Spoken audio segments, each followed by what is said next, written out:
Sa unang pagharap niya sa media, ilang alegasyon laban kay dating Congressman Zaldico ang pinabulaanan ng kanyang abogado na si Attorney Rui Rondain. Kabilang dyan ang paghingi umano ng kickback sa mga proyekto at pagmamayaring air asset. Balita hatid ni Joseph Moro. Malabo raw umuwi sa bansa sa ngayon na nagbitiw na kongresistang si Zaldico. Ayon yan sa abogado niyang si Attorney Rui Rondain. Nakausap niyang kliyente pero hindi raw alam ni Rondain kung nasaan ang dating kongresista. He has a general fear of being shot, whether by a vigilante or by a political enemy. We'll see him as soon as the fear of violence against him abates. So I don't know. Sinagot ng abogado ni Ko ang ilang aligasyong ipinupukol sa dating kongresista kaugnay sa anomalya sa mga flood control project. Hindi raw totoong humingi si Ko ng 25% kickback sa mga proyekto. Ang mga helicopter na ikinukonekta naman kay Ko ay pag-aari umano ng Mississippi Aviation. Si Representative Ko wala siyang may-ari na any aircraft. Itinanggi rin ni Rondain na may delivery ng pera kay Ko na tinanggap ng mga executive assistant nito. They were no longer connected with him at the relevant time. Now, if you're asking me whether or not there were deliveries to Representative Ko at any time, no. Categorical. Question din ng abogado ni Ko ang balak na pag-forfeit o pagbawi ng pamahalaan sa mga ari-arian ni Ko. A civil forfeiture will require proof and a final decision that the forfeited property was illegally acquired. How can something that was acquired by a company 17 years before he became a congressman be illegally acquired? Ayon kay Rondain, 4.1 billion pesos na ang net worth ni Ko nang maging kongresista noong 2019 at posible nasa 5 billion pesos na ito ngayon 2025. Pero hindi aniya ito indikasyon na may ginawang krimen si Ko. Wala rin daw balak si Ko na maghain ng counter affidavit sa ombudsman. Let me be clear. I have not seen any complaint. I don't know what he's supposed to answer. But that said, ang observation ko is that the Ombudsman Boying Remulla has already said that he intends to file these cases by November 25. Now, assuming Mr. Ko is served today, that doesn't give them a lot of time for him to answer. The Ombudsman has already prejudged this case. Sinisikap namin makuha ang panig ng ombudsman ukol dito. 100 araw mula na magbawala si Pangulong Bongbong Marcos sa mga sangkot sa katiwalian sa flood control. Mahiya naman kayo. Inilunsad ang National Month of Action Against Corruption ng grupong siklab o simbahan at komunidad laban sa katiwalian. May White Friday protest ang grupo sa EDSA Shrine sa November 7, White Ribbon Walk sa Makati sa November 14 at sasali sa Trillion Peso protest sa November 30.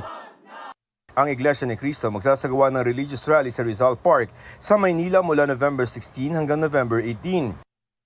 Ayon sa Anti-Money Laundering Council, aabot na sa 6.3 billion pesos ang na-freeze na assets kaugnay sa investigasyon sa flood control projects.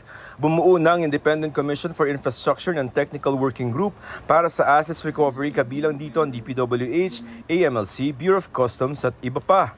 September 11 nang buuin ni Pangulong Bongbong Marcos ang Independent Commission for Infrastructure o ICI para mag-imbestiga at magrekomenda ng mga kaso. Ang tanong ng marami, may makukulong na ba? Sa aming eksklusibong panayam kay ICI Chairman Justice Andres Reyes Jr., sinagot niya ang mga panawagang ito. Wala sa akin yung pagkulong. That depends on the court. Sandigan Bayan. Kami, we just refer. And we try to build up a case na medyo bulletproof para naman we can stand in court. We can submit something to the ombudsman na they can also develop. September 19 na magsimulang gumulong ang investigasyon ng ICI na ipatawag na ang nasa 20 personalidad. Mula sa kanilang investigasyon, 3 referral o rekomendasyon ang naihain na sa ombudsman para magsampa ng kasong kriminal at administratibo. Laban yan sa 2 senador, 2 dating kongresista, 1 dating secretary ng DPWH, kanyang mga dating opisyal at iba pang mga opisyal at personalidad. Kabilang sa mga inirekomenda, plunder, graft at iba pang kaso.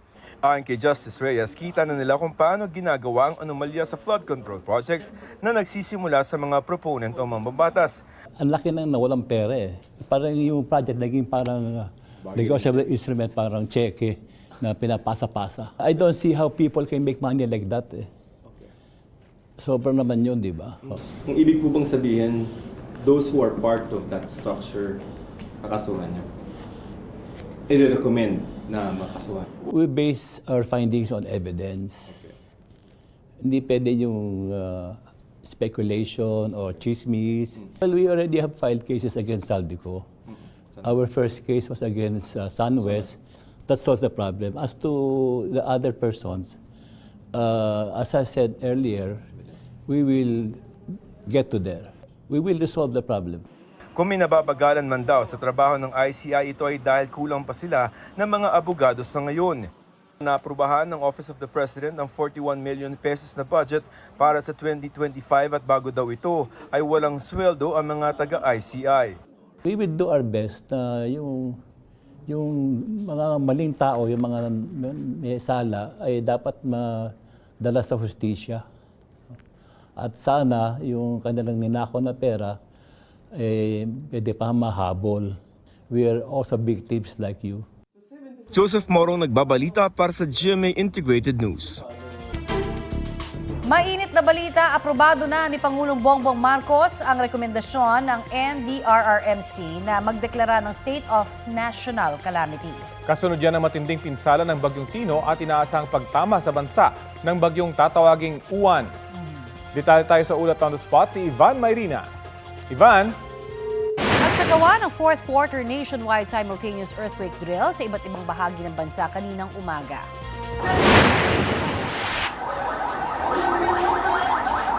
Suot ang kanilang hard hats, lumabas ng kanilang silid-aralan ang mga estudyante at guro ng Malabon National High School. Nagkaroon sila ng emergency response simulation. Tinuruan din ng mga tauhan ng Bureau of Fire Protection ang mga estudyante ng wastong pamamaraan ng pag-apula ng sunog. Nakiisa rin sa earthquake drill ang mga empleyado ng ilang sangay ng gobyerno, gaya po sa Office of the Ombudsman at Camp Crame sa Quezon City, pati na sa Department of Justice sa Maynila.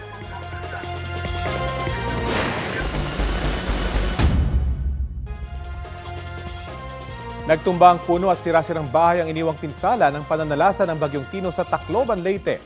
Hindi pa rin naibabalik ang supply ng tubig at kuryente roon. May ulat on the spot si Nico Sereno ng GMA Regional TV. Nico? Rafi, nasa ilalim na ng state of calamity ang bayan ng Silago sa Southern Leyte na labis na naapektuhan ng bagyo. Imahe ng pagkawasak ang bubungad sa iyo pagpasok sa bayan ng Silago sa Southern Leyte. Mga nangatumbang malalaking puno, pati mga niyog at saging. Sa sentro ng bayan makikita ang mas maraming bahay na nasira. Natuklap at nilipad ang bubong. Sa barangay Hingatungan na isa sa grabeng naapektuhan, marami-raming bahay rin ang nasira. Ayon sa mga residente, ang Bagyong Tino ang pinakamalakas na kanilang naranasan. Naapektuhan din sila noon ng Bagyong Yolanda at Bagyong Odette, pero mas matindi ang hagupit ni Tino ngayon. Problema ng mga residente ang kuryente at tubig na magagamit sa araw-araw dahil malayo ang pinag-iigiban. Nalugi rin ang ilang negosyo gaya ng isang niyugan. Ayon sa municipal government, sa inisyal na listahan mahigit sa 5,000 na residente ang apektado ng bagyo. Aabot sa 1,700 ang mga bahay na nasira. Kaya panawagan ng LGU, matulungan sila ng national government at pribadong sektor. Kailangan nila roon ang tubig, pagkain at housing materials. Samantala, puspusan rin ngayon ang pagsasaayos ng nasirang mga electrical posts gaya sa bayan ng Abuyog dito sa Leyte. Hanggang kahapon ng hapon, 5 poste na ang napalitan ng team ng electric cooperative doon dahil din sa dami ng debris. Puspusan naman ang clearing operations ng DPWH gaya sa Abuyog-Silago Road. Samantala sa Hilongos, Leyte, isang kalsada ang hindi madaanan ng mga sasakyan dahil sa mga naputol na sanga ng puno. Nasira rin ang 2 patrol base ng Citizen Armed Force Geographical Unit o CAFGU ng Philippine Army. Narito po ang pahayag ni Silago Southern Leyte Mayor Lemuel Honor. Sa funds para sa kuan ligid kaya siya. Di gyud na kaya beyond that imagination. Mo nang we need the support of the business sector, government, national, labi na sa national o labaw sa tanan kanang sa Department of Agriculture, DPWH, sa DAR nga matabangan ang among mga infrastructure diri para pod sa DE pod nga matagan mi og pangabuyan.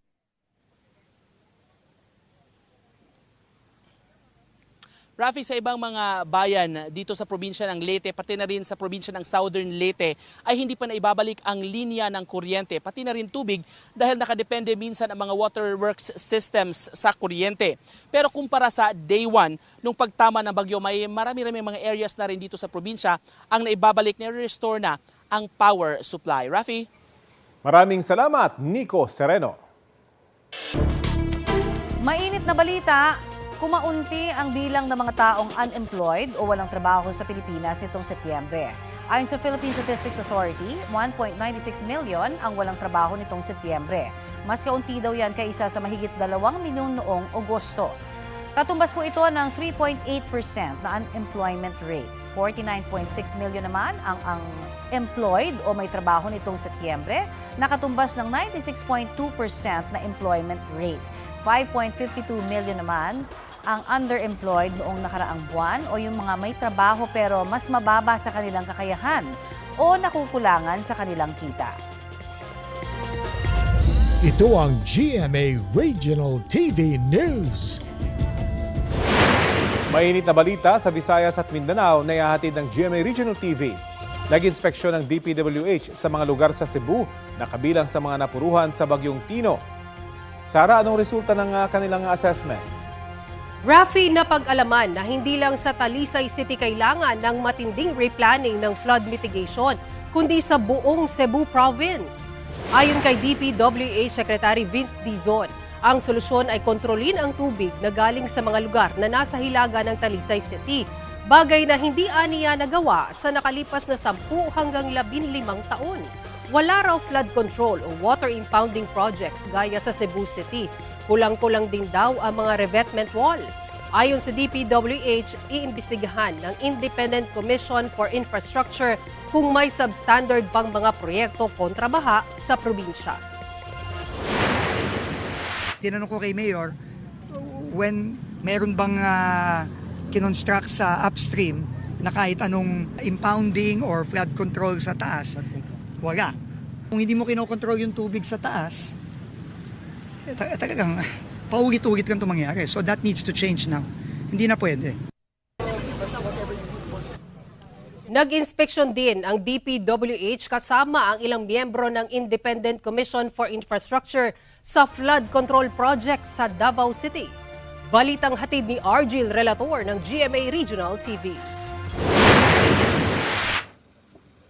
Ininspeksyon ng Department of Public Works and Highways at Independent Commission on Infrastructure ang itinayong road slope protection structure at naka-install na rockfall netting sa Junction Shrine Hills ng Davao City Diversion Road.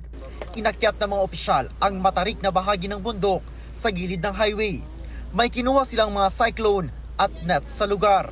Possible na mga defects, possible na mga standard ng mga materyales na supposedly na ginagamit ng ayon sa specification na nasa kontrata ng DPWH na pinirmahan ng mga contractors. Kasama rin sa inspeksyon si Baguio City Mayor Benjamin Magalong, dating Special Advisor ng ICI. Tiningnan din nila ang napinsalang bahagi ng flood control project sa Davao River sa bahagi ng Matina, Gravahan. May 2023 natapos ang proyekto pero makalipas lang ng 8 buwan, bumigay ang pakurbang bahagi nito matapos daanan ng malaking baha at mga debris. Sa footbridge na ito nagawa sa pinagtagpi-tagping kahoy at kawayan, dumadaan ang mga residente matapos bumigay ang bahaging ito ng flood control project. Ayon sa DPWH Central Office, iniutos na nila sa Regional Director ng DPWH 11 na palitan ito ng pedestrian steel bridge. Nauna nang sinabi ng DPWH 11 na nagkaproblema sa road right-of-way kaya hindi agad ito na-repair. Isa sa ilalim sa test ang mga nakuhang materyales upang malaman kung pasok ba sa pamantayan ang kalidad ng mga ito. Dahil nga sa nasira, so tingnan natin kung ano yung cost ng pagkasira. It has something to do with the materials na ginamit or hindi tama yung mga timpla ng semento. I think we have to review yung kontrata para sa ganun ma-determine kung ano ang pwede nating gagawin na sanction dun sa mga contractors as well as yung mga supposedly na nag-implement ng project nito. Dagdag ng ICI, nationwide ang kanilang isinasagawang inspeksyon sa mga proyekto. Sa pamumuno ni Secretary Vince Dixon ay patuloy na tutulong at susuporta sa investigasyon na ginagawa ng ICI. Orgil Relator ng GMA Regional TV, nagbabalita para sa GMA Integrated News.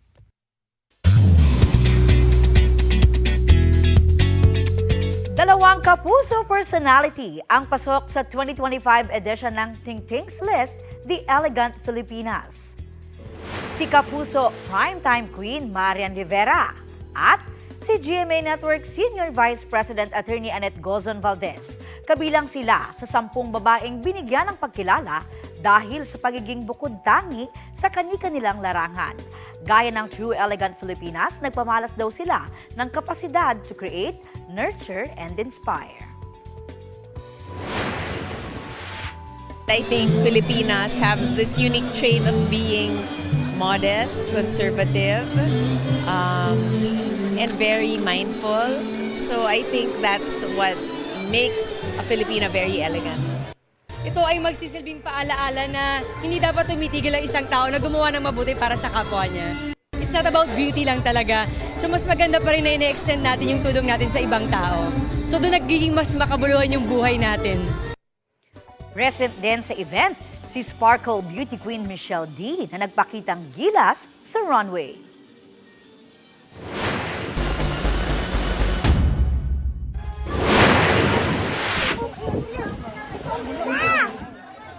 Halos malubog na sa baha ang mga bahay na yan sa Liloan, Cebu kasunod ng pananalasa ng Bagyong Tino.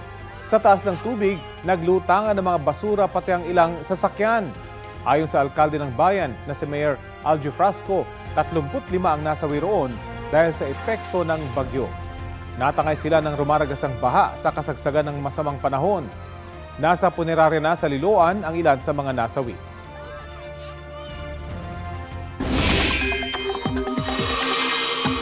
Update po tayo sa lagay ng panahon ngayong nakalabas na nga ng Philippine Area of Responsibility ang Bagyong Tino na papalitan naman ng Bagyong Uwan. Kausapin po natin si Pag-asa Assistant Weather Services Chief Chris Perez. Magandang umaga at welcome po sa Balitang Hali, sir.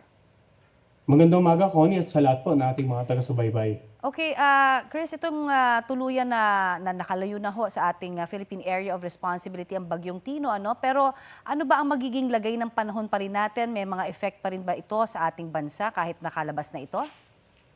Tama, Connie, no? Bagamat nasa labas na ng PAR, itong Bagyong si Tino, ay may ilang lugar pa rin na nasa labas nga na ating area of responsibility ang mayroong tropical cyclone wind signal. Ito nga yung Kalayaan Island na inaasahan natin na ngayong araw ay makakaranas ng mga pag-ulan at paminsan-minsang pagbugso ng hangin. At inaasahan natin na sa pagtuluyang paglayo ni Tino at pagtama halos dito sa Vietnam area ngayong araw ay magpapalabas na tayo ng huling tropical cyclone bulletin mamaya alas 5 ng hapon regarding Typhoon Tino. Subalit yun nga, nagmo-monitor din po tayo sa isang bagyo na may international name na Pungwong at nasa labas pa ito ng ating area of responsibility sa mga oras na ito. O nga po, at possibly magiging super typhoon po daw itong si Uwan. Ano? Masasabi ho ba natin na kaparehas na lakas ito ni Tino? Dahil bagamat hindi nga super typhoon yung naging category ni Tino, pero ang dami hong napinsala naman ito. Well, kung makikita natin sa ating latest forecast track ay posibleng either abutin ni posibleng potential uwan, yung pinaka-highest intensity ng typhoon, or yun nga, hindi natin sinasantabi yung posibilidad na pwede pa itong maging isang super typhoon bago mag-landfall dito sa Isabela Aurora area. No? Kaya patuloy monitoring natin at coordination with the other government agencies na partner po natin sa disaster preparedness and mitigation at yung pagpapalabas natin ng information regarding itong bagyo na inaasahan nating makakapekto sa nakararaming bahagi ng Luzon at ilang bahagi ng Visayas ngayong weekend hanggang sa possibly unang 2 araw ng susunod na linggo, Connie. Yung bagong bagyo na tatawaging Uwan ay kailan ho ito inaasahang papasok ng PAR? At malaki ho ba talaga yung possibility na maging super typhoon po ito? Inaasahan po natin na papasok itong tropical storm na may international name na Pungwong or bibigyan nga natin ng local name na Uwan sa pagitan po ng Biyernes ng gabi hanggang Sabado ng umaga. At yun nga yung patuloy na paglakas nito bago pa man mag-landfall ay hindi natin isasantabi yung posibilidad. Kaya possible nga na bago pa pumasok ito ng PAR bukas ay magpalabas na tayo ng Tropical Cyclone Bulletin at magkaroon na tayo ng mga lugar na may wind signal para hanggat maaaring maagapan natin yung pagbibigay babala sa ating mga kababayan lalong-lalo na dito sa Luzon area. Okay, at gaano ho karaming ulan o yung sinasabing ibubuhos po nitong bagyong Uwan kung sakasakali? Kamusta ho yung cloud cover nito? Well, sa ating pagtaya, no, ang lawak nitong bagyong Siwan ay umabot ng around more than 500 kilometers mula sa sentro nito. Kaya yung tinatayang sentro nito, kahit tumama sa may bandang Northern Luzon, asahan natin na may epekto pa rin sa weather ng Central Zone, ng Southern Zone, even Metro Manila, at sa ilang bahagi nga ng Visayas ngayong darating na weekend. No? Yung sa ngayon, yung initial estimate po natin, posibleng umabot ng more than 200 millimeters of rain ang dalang ulan nito, lalong-lalo sa mga lugar na posibleng nasa direct path ng sentro nito. Yung pinakamalapit sa sentro, inaasahan po natin na mas maraming pag-ulan, but as you move away from the center, inaasahan natin na probably magre-range ng 100 to 200 millimeters of rain yung ilang bahagi naman ng ating bansa sa mga darating na araw. Okay, but so, yung pinakamalapit nga po, asahan natin 200 or more. At malaking banta po ang posibleng idulot nito sa mga pagbaha at pagguho ng lupa sa ilang bahagi nga po ng Luzon area. Kailangan ho ng lubos na paghahanda. At syempre, ang tanong parate, kailan ho, hanggang kailan yung effect nitong uwan? No? Sabi niyo, papasok itong weekend. Pero yung effect po nito, hanggang kailan? Ay naasahan po natin na posibleng sa Lunes at Martes ng next week ay mararamdaman pa rin ang epekto nitong potential na bagyong uwan sa ilang bahagi nga ng Luzon. Bagamat by that time inaasahan natin na posibleng nakatawid nga ng landas ng Luzon, pero dahil nga sa lawak ng bagyo, kahit na nasa dagat na ito, ay posibleng may epekto pa sa ilang bahagi ng ating bansa. That will be Monday and Tuesday next week po. Marami pong salamat sa inyong paggabay sa amin. Yan po naman si Pag-asa Assistant Weather Services Chief Chris Perez. Maraming salamat din po at magandang araw. Sa ibang balita, patong-patong na reklamo ang inirekomendang isang palaban sa isang pulis na umaming nabaril niya ang isang babae sa Negros Occidental. Ayon sa pamilya ng nasawing biktima, magkakilala pa raw ang pulis na kasintahan nito. Narito ang aking report. Hindi na halos makapagsalita ang kapatid ng biktimang si Christine Joy Dignadice matapos nilang sampahan ng reklamo ang pulis na umaming pumatay kay Christine sa Negros Occidental noong nakaraang linggo. Mas pinatuloy ko pa siya sa bahay namin. Pinakapi ko pa. Nilulong ko na malaman nga. Siya pala yung pumatay. Ang tinutukoy ni Mary Grace ay si Police Staff Sergeant Enrique Conzalodo Jr., dating naka-assign sa Bacolod City. 2 araw matapos mawala si Christine Joy, nagtunguan niya ang pulis sa bahay ng biktima at kinausap ang mga kapatid. Noon siya nagpakilalang kasintahan ng negosyante at humingi pa ng paumanhin. It was only the first time. Yung kapatid ko na si Mary Grace, yung nandun at that time sa bahay namin. Pero nag-usap kami over the phone and then humingi siya ng pasensya sa akin kasi sabi niya raw hindi niya nasamahan yung kapatid namin. Nang matagpuan ang bangkay ng biktima, kusang sumuko ang pulis sa mga otoridad at umaming aksidente raw niyang nabaril ang biktima. Pero duda ang Napolcom lalo't lumalabas umanong inabandona ng suspect ang biktima at sinubukan pang itago ang krimen. Oh, may aksidente. Anong first na reaction mo pag may aksidente? Di ba dadali mo sa ospital? Saan niya dinala? Sa Talahiban. Tinapon niya yung babae sa Talahiban. Tinanggalan ng damit, pinamukhang rape. Iniwan, pinabayaan mamatay. Tinago. Sa kanilang motu proprio investigation, inirekomenda ng Napolcom na sampahan ng grave misconduct at conduct unbecoming of a police officer ang suspect.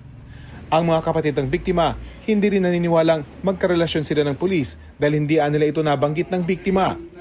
Ang tanging na ikwento lang umano ni Christine Joy ay may pinautang siya ng 120,000 pesos. Meron daw umiram sa kanya ng pera, pero ayaw niya sabihin sa akin kung sino kasi sabi niya raw, kakilala niya naman. Rafi Tima nagbabalita para sa GMA Integrated News.